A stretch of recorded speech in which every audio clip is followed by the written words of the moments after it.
Hyang Agung mugi ngayomana marang kadipatening panggombakan lan saisinipun numangkewa penemban dereng sawetawis dangu rawuh paduka penembaning ngetal kondo ingkang putra ing panggombakan ngaturaken sembah pangabektinipun ingkang putra kunjuk ngersa paduka penemban Mahatmursi Wara Bisma.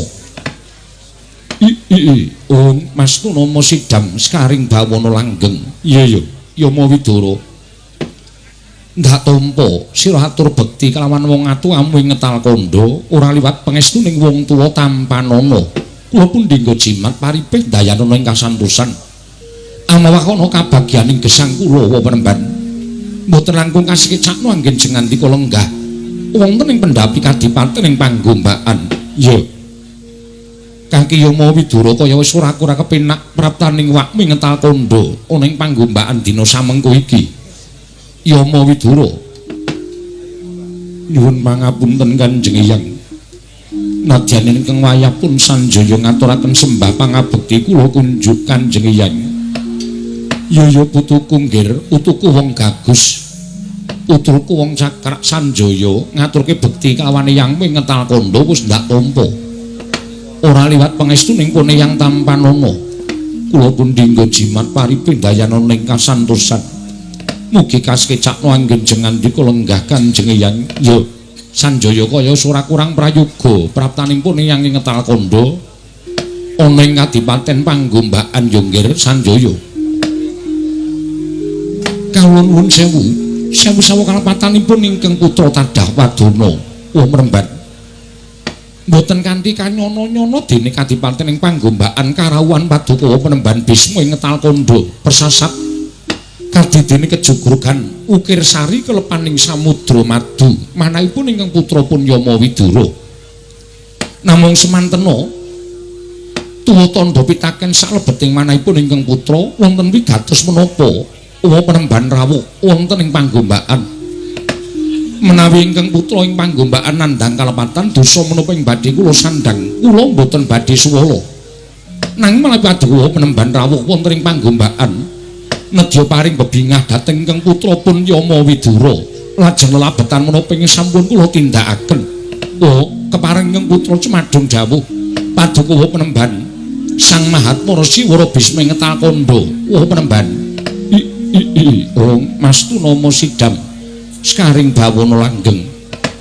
Yama Widara iku wonten maring adawuh ingkang sepisan prataning Bisma ana ing panggombakan sayekti tilik marang kararjaning anakku lanang Yama Widara. Ing ngangka loro prataning Bisma ana ing panggombakan iki sayekti ming bakal nyatakake marang pekabaran ingkang wis bina tombok bakul sinambi wara pawarta binandunging karna sabab ya ming kadipaten panggombakan ingkang ora kena kabar ingkang sumebar ning negara Ngastina liring ngene. Apa to sababe pun wong nyatakake marang sira Yama Widara sabab kawentar sumebar ning jagat Ngastina lamun putu-putuku Pandhawa mati kobong ana ing bale Sigala-gala. Yama Widara marang sapa meneh pun yang bakal nyatakake pekabaran iki kejaba mung marang sira kulup sabab ewoning wong Ngastina ing wis kelepetan watak angkara budi candala mung siji pangarep-areping wakmu ngetal kondo isih ana pangarep-arep bakal becik kahanan Ngastina sabab anane adipati ing panggombakan sira kulup Yama Widara. Mula nggir ora susah walang ati jroning penggalihmu apa ingkang sira ngerteni aturna marang awakmu ing ngetal kondo. Ora-orane aku bakal mbebudhek banyu bening kahanan negara Ngastina. Ya mung kepengin ngerti sak nyatane wae nadyan to setemene Bisma wis ngerti marang lelakon ingkang dumadya ning Waranawata ning bale Gala-gala. Nanging kaya ngapa to madhep mantep penggalih awakmu ngetal kondo lamun apa ingkang ginebeng ana ing saklebeting penggalihku iki cocok sarta mathuk lan gathuk kelawan penemuning anakku ing panggombakan Yama Widara. Matura Kaki Prabu sewu-sewu kalapatanipun ingkang putra Tadah Wadana Penemban. Menawi Paduka Penemban dangu babakan inggih menika atmaja kula para Pandhawa tuwin kadang kula sepuh inggih menika Mbak Ayu Kunti Talibrata. Kula mangertos ingkang sumebar warata saindenging jagat Ngastina sampun sami mestani bilih Pandhawa kobar wonten ing bale gala-gala. Tegesipun Pandhawa sampun dumugi ing pejah klebet Mbak Ayu kula pun Kakang Mbok Ayu Kunti Talibrata. Estunipun sinta ingkang dados tuk sumbering perkawis menika boten sanes kejawi namung Suman, inggih pun Trigantalpati, inggih pun Harya Sengkuni. Ingkang pendak-pendak tansah damel wisuna wonten jagat Ngastina. Ingkang pendak-pendak tansah bebutek toya bening negari Ngastina. Namung semantena wah Penemban. Kula ngemuti bilih kula menika jejeripun kadang taruna. Jrih wiwalating nalindra menawi kula wantun matur dhateng sanipun Kakang Dastarastra. Ingkang saknyatanipun sampun kerut larut kaliyan aturipun Patih Sengkuni. Monggo nyatanipun lelampahan ingkang dumadi wonten ing bale gala-gala menika boten sanes kejawi namung pokal damelipun Patih Sengkuni ingkang sajakipun Sengkuni menika boten kepingin koncatan kanikmatan tuwin koncatan derajat pangkat mila saben dintenipun tansah budidaya damel pejahing para Pandhawa. Ya Kaki Prabu Yama Widura pancen awakmu ngetal kandha wis mangerteni apa ing suraturake kelawan wakmu ing ngetal kandha mau sayekti awakmu wis mangerteni sapa ta ingkang dadi tuk sumbering lakon nganti Ngastina kobar dening Angkara murka ya disababake marang pokal gawene Patih Sengkuni. Samengko babakan Patih Sengkuni ora usah dadak mbok penggalih merga mung bakal bebecer marang yuswaning puk anakku ing panggombakan. Mula matura lelakon ingkang dumadya ning bale gala-gala mau sejatine kepiye nggih? Nggih. Estunipun nalika semanten kula sampun mangertosi bilih Patih Harya Sengkuni ingkang sajakipun kepengin damel pejahipun para Pandhawa. Tumunten damel wewangunan ingkang dipun damel saking samu barang ingkang gampil murup ingkang kinarya pesanggrahanipun anak-anak kula para Pandhawa. Wekasan saksamunipun sami rupyan kembul bujana Ndrawina. Tumunten manjing wonten ing palereman inggih Patih Sengkuni lan sakurawanipun ingkang ngobar dhateng bali paleremanipun para Pandhawa. Bingung raos sing manahipun ingkang putra nalika semanten wa Penemban. Tumunten sakmangke kula nyuwun senjata pitulung kelawan nyuwang pikula nananta boga. Tumunten ingkang putra ing panggombakan sinabda wujudipun garangan pethak inggih menika nganjalari anak-anak kula para Pandhawa tuwin Mbak Ayu kula Kunti saged kalih saking bebaya geni. Satemah sakmangke sampun mapan wonten ing wana Ngeka Cakra. Dadi Pandhawa isih urip tasih wa Penemban. Iladalah jagat Dewa Bathara. Syukur yen to pancen mengkono tegese isih ana pangarep-arep padhang kahanan negara Ngastina. Jalaran yen to nganti Pandhawa tekaning pati tan wurunga Ngastina bakal peteng jagate selawase urip. Nanging gandeng Pandhawa isih katon urip utawa Pandhawa ana kabar isih sugeng ana ing jagat raya iki. Tegese Ngastina isih ana pangarep-arep bakal dadi negara ingkang becik, bakal dadi negara ingkang apik, sarta bakal dadi negara ingkang arumasmane Yama Widara. Nggih, mekaten malah nalika semanten tumunten sasampunipun anak-anak kula para Pandhawa tuwin Kakang Mbok Ayu Kunti mapan wonten ing wana Ngeka Cakra. Mboten kanthi kanyana-nyana. Kabar kawentar malih saksamunipun Kakang Prabu Dastarastra mireng bilih para Pandhawa sampun dumugi ing pejah. Tumunten jumenengaken anak kula pun Kurupati, inggih menika anak Mas Kurupati sinengkakaken ngaluhur dados Prabu Anom wonten negari Ngastina. Kraos manah kula lajeng bingung krana kula mangertosi bilih negari Ngastina menika titipanipun Kaka Prabu Pandudewayana. Nanging sajakipun Kakang Prabu Dastarastra sampun dhahar dhateng menapa semut dipunaturaken Patih Harya Suman. Wekasan tanpa taliwara tumunten jumenengaken Kurupati dados Prabu Anom ingkang benjangipun badhe gumanti keprabonipun inggih menika Kakang Dastarata. Penemban salebetipun bingung raos sing manah kula. Kuwatir raos sing manah kula menawi sak mangke Pandhawa ngucik ke Prabu Negari Ngastina. Mongko Pandhawa cugeng utawi Pandhawa adreng kurawanipun cugeng.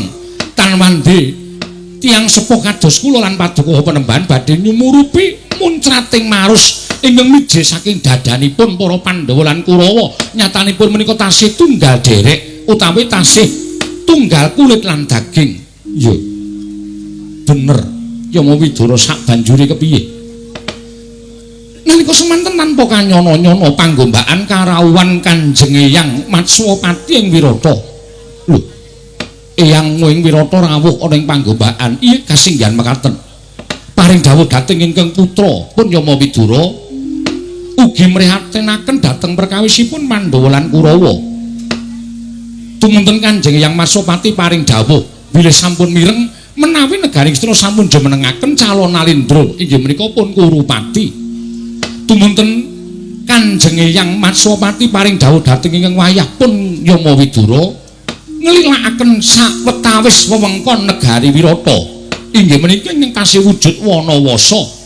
Sakmangke menawi para Pandhawa sampun timbul wonten ing panggombakan tumunten badhe kaparingaken lan kula ing menika dados lantaran pangendikanipun Kanjeng Eyang Matswapati ing Wirata badhe tinampi dhateng anak-anak kula para Pandhawa saha Mbak Ayu kula Kunti Talibrata. Eyang utawi Kanjeng Wa Panembahan Ngetal Kandha bathuk ya jagat pangestu kala. Oh Panembahan Yama Widara piye? Nyata rawuh paduka Panembahan damel pepadhang tumraping kadipaten ing panggombakan.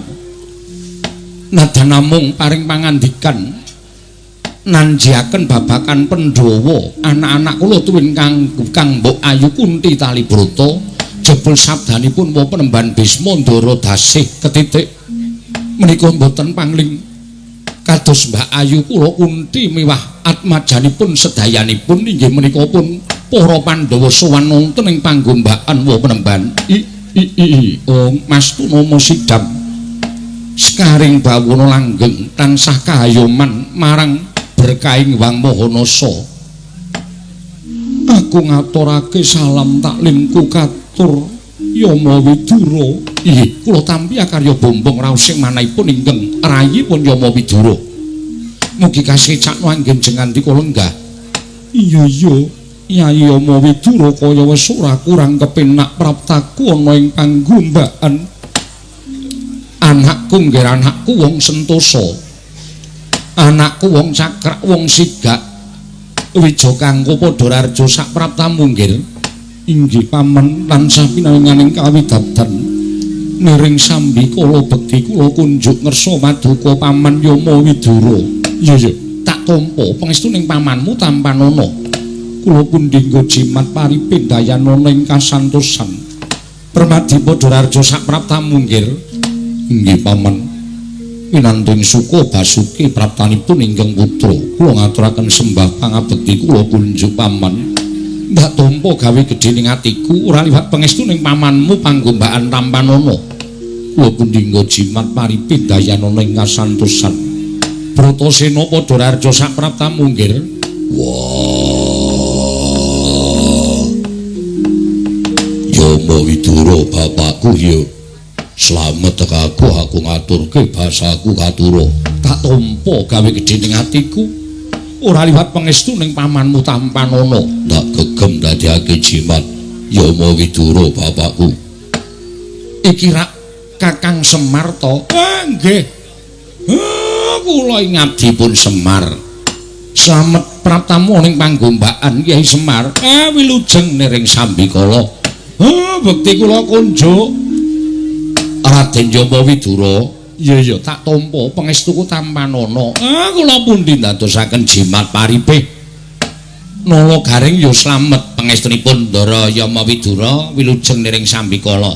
Bekti kula kunjuk Ndara Yama Widara. Iya nala garing tak tampa pangestuku tampanana. Nggih sanget anggen kawula ndadosaken jimat paripih. Petruk kantong bolong raharja sak praptamu pangestunipun Ndara Yama Widara wilujeng bekti kula kunjuk nggih Den. Iya Petruk tak tampa pangestuku tampanana kula pundhingga jimat paripih dayanana ing kasantosan. Panakawan Bagong padha raharja sak praptamu Ngatenipun Ndara Yama Dipati. Omong sak omong iki, Mbok. Lagi pertama lho, Gong. Kok wis kleru iki lho. Yama Widura, ha? Yama Widura. Ndara Yama Widura. Nering Sambikala bekti kula konjo. Iya ya Bagong kok leh mulungguh miring-miring. Kentekan debok. Niki Petro niki wis ora malak banget ya bokonge gedhe tenan Petro itu. Kaya men kuwi apa to? Madirana. Iki wis kebak kaya niku ya. Kuwi ya dadak ponakan dadak do melu sowan iki ya ngapa to? Paling ora sing penting ngaku karo Semar ya Mar. Mbuh. Mar, mbuh. Iya kowe sing njocak aku kowe. Iya mung dipangan cakare siji wae njocak aku. Neng alas ki ra ana lawuh ana wong bakar cakar kok dimplok. Bapak niki kurang gizi kok sak penake dhewe. Prayoga nunggon mulunggo Bagong. Pangestunipun Ndara Yama Widura niring Sambikala tansah pinaning kawidadan kepareng kula ngaturaken sembah sungkem. Iya tak tampa pangestuku tampanana. Kapundi nggo jejimat paripeh dayanana ing kasantosan. Iya. Skop. Ora sembrono kae. Penemban Bisma di ora. Kae penemban Bisma nek arep ngendika Oh, Mastu Nomo Sidam ngono kok kowe melu Oh, Mastu Nomo Sidam sekaring bawana langgeng. Heeh. Kundi padha rarja sapraptamu. Mastu Madukawa penemban pilujeng niring Sambikala bekti kula kunjuwa. Ya tak tampa. Puntadewa Permati padha rarja. Inggih Kanjeng Hyang sembah bekti kula kunju. Inggih Kanjeng Hyang sembah bekti kula kunju paduka Kanjeng Hyang. Iya tak tampa nggih pangestunipun Hyang dayanana bejaning uripmu ya. Puntadewa lan Permati. Bratasena slamet praptamu. Yo Bisma kakekku. Aku ngaturake sembahku katur. Tak tampa pangestune yangmu tampanana Semar padha harja. Pangestunipun Penemban Bisma. Wilujeng niring Sambikala Penemban. Nala Gareng padha slamet pangestunipun Penemban Bisma. Niring Sambikala Penemban. Petruk Kanthong Bolong padha harja. Nggih pangestunipun Penemban Bisma niring Sambikala. Bagong padha harja. Wah, antil mudhar ora sembrono to, Gong. Pangestunipun Penemban Bisma Malam. Bisma wae aja Bisma Malam. Bisma Malam nabrak ndasmu ki apa? Ndasmu genti. Lho. Senengane kok Bisma wilujeng niring Sambikala Penemban. Kula ngaturaken sembah sungkem pangabekti kula konjeng Penemban. Kowe ngopo iki, Gong? Aku ki meluapkan kegembiraanku, Truk. Ngopo? Amargane turut bendina turut ngalas, meng peteng dedet anggone bengi, meng peteng meng nganggo rek le madangi ngobong-uwuh saiki wis tekan pendopo kadipatan ning panggombane rasane kaya cumeplong. Wah, jan wis iki le mangan kapan, Jet? Engko. Mengko. Nganggo beres ora usah kuwatir. Ambune kaya ngene kok. Mambu apa? Ora mambu apa-apa kok. Ambune kaya kowe iki senengane nglegan-nglegane. Aku lho mambu apa? Lho, iki lho. Iki lho. Entah. Iya, mambu ra? Oh, heeh. Gule bokong. Gule bokong. Mbok lho, mbok ndasmu iki. Gong ora trocok iki ning kraton. Sakar wae kowe iki kene iki nyerat-nyerat mambu apa malah ngentot. Ayo dapusi kok. Ponokawan. Halo Penemban, wonten menapa Penemban? Aja padha rame, aja padha sak kepenake dhewe. Iki eneng kadipaten Panggombaan. Iki nggon piyayi-piyayi. Nek arep gojek Bagong ning jaba kono. Aja ning kene.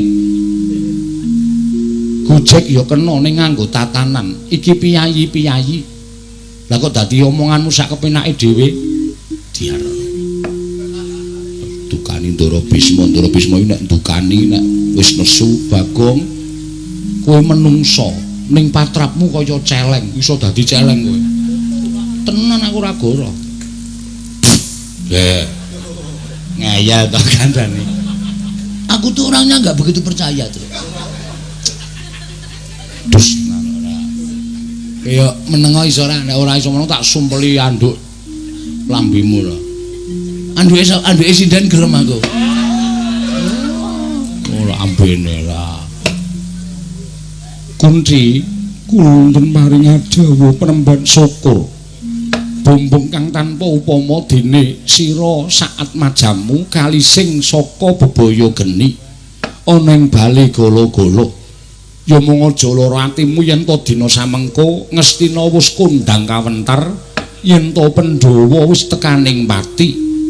Iki ing Nganjalari Eyang Wingetal Kanda tumuli sowan ana ing panggombakan sayekti bakal ngrembug marang kahanan negara Ngastina.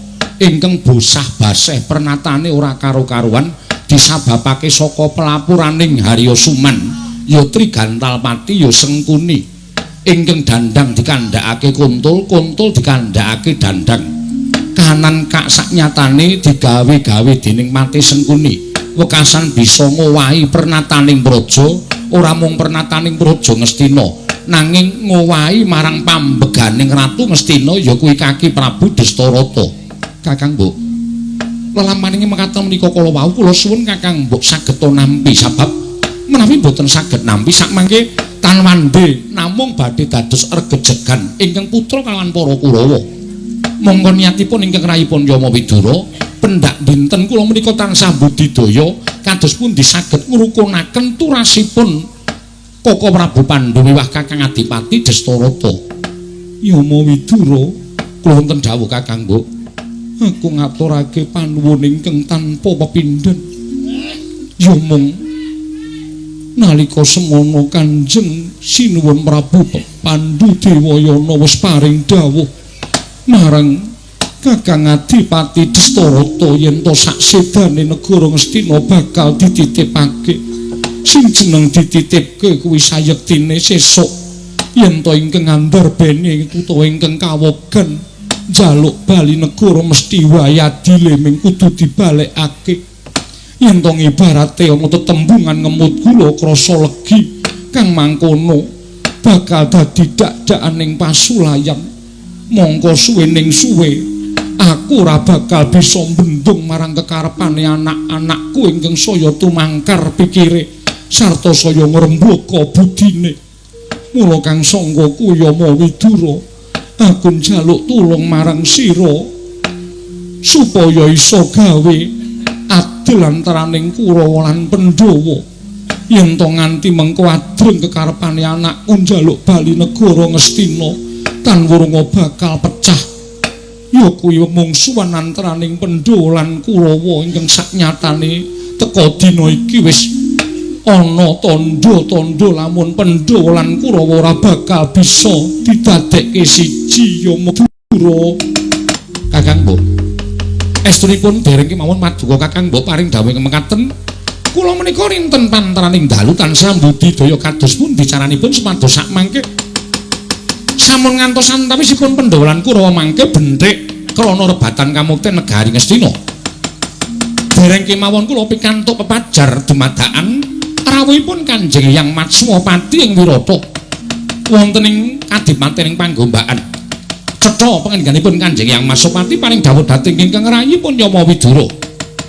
Sakmangke krana Kanjeng Hyang Matswapati sampun mireng bilih Kakang Dastarata jumenengaken inggih menika anak kula pun Kurupati menika dados Prabu Anom ing negari Ngastina tan wurunga Prabu Anom Kurupati badhe lumengsir keprabonipun Kakang Dastarata.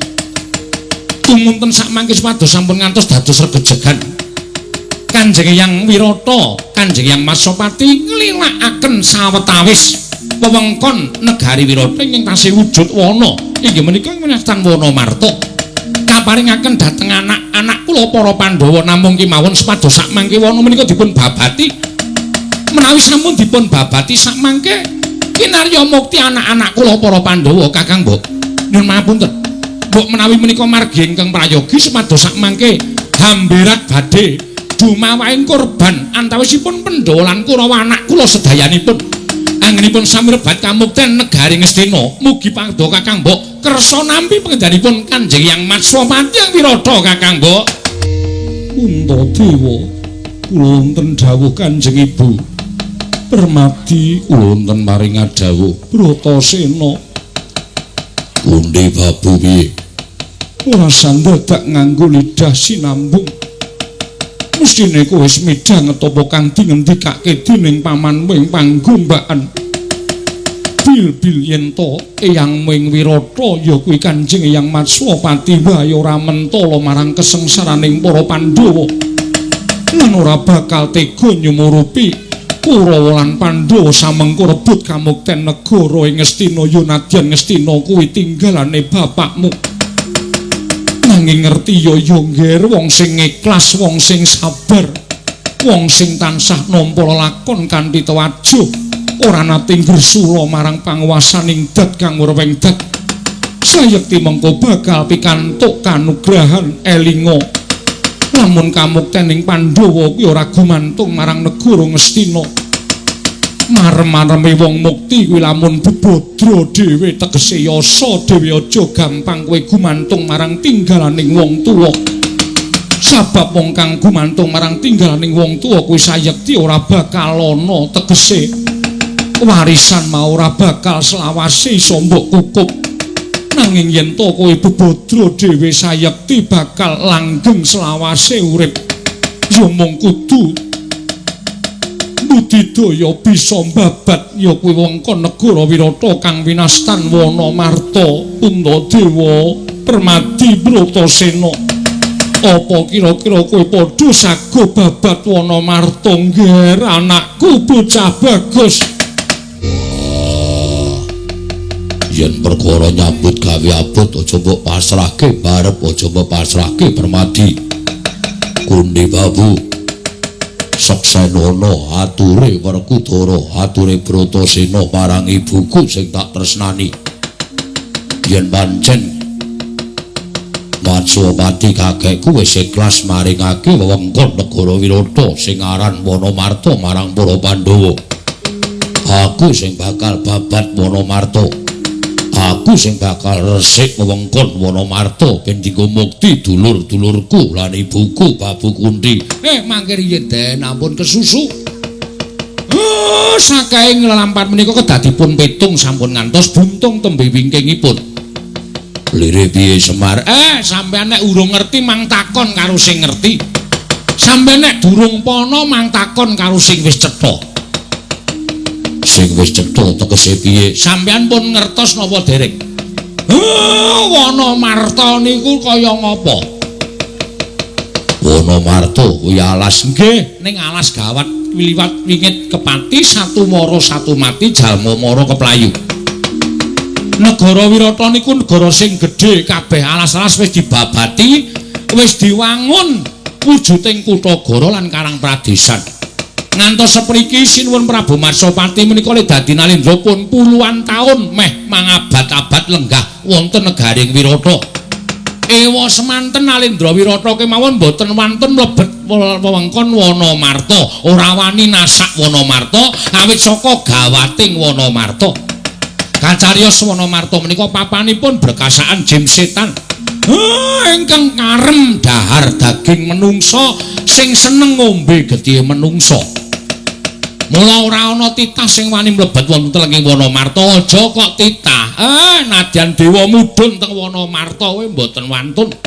Sinuwun Prabu Matswapati niku nadyan dadi nalendra pinten-pinten puluh taun teng negara Wirata sing durung tau dileboni nggih ming Wanamarta merga gawating alas.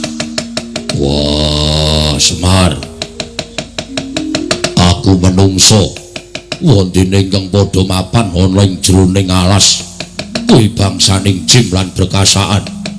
Titaing dewa, titaing Gusti sing sampurna kuwi menungso. Wah, aja nganti bangsa menungso kalah karo bangsaning jim.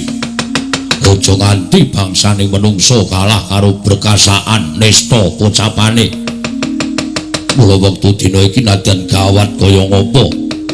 Bratasena ora bakal mundur saka geguntur, ora bakal mendho saka pangrerepa. Nek pun ngoten nggih monggo mawon kula mingkari manut ning saenipun sampeyan mangtaren keng ibu. Merga tumrap kula keng ibu niku mujudaken sawijining pusaka sing bisa kandha jimat sing iso ngucap nika mung ibu. Sampeyan digembol enten padharanipun ingkang ibu menika ngantos dangu.